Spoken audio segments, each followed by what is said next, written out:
ما النبي عليه الصلاة والسلام كان بيعمل كده، بيتكلم مع ستنا عائشة مرة وبعدين غضبت من رسول الله.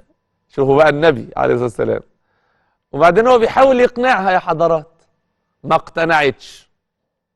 حقها ولا مش حقها؟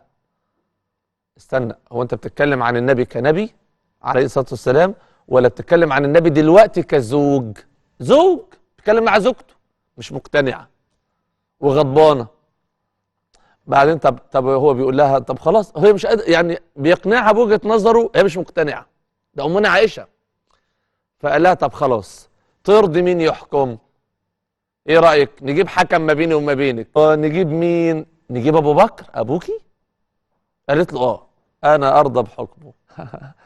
فجه سيدنا ابو بكر الصديق رضي الله عنه، فجلس.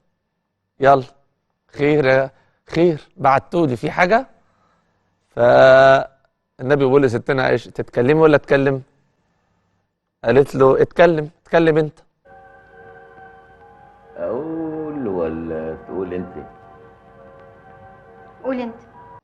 لكن في حاجة، تكلم واقصد. اقصد يعني ايه؟ بتقول له اتكلم انت بس قولي الحق. يعني هو النبي مش هيقول الحق؟ لا هيقول الحق، بس هي بتكلم زوجها بقى دلوقتي. اتكلم انت بس قول الحق. انا ما اعرفش يا ست هاني، انا لو اعرف اقول على طول. هو انا هخبي على حضرتك ليه؟ فسيدنا ابو بكر الصديق يعني النبي بالنسبه له ايه؟ كل حاجه. لم يتحمل هذه الكلمه، ما تحملهاش سيدنا ابو بكر. حركه لا اراديه كده بايده وخبط ستنا عائشه، ضربها بيده على وجهها فنزل دم من انفها.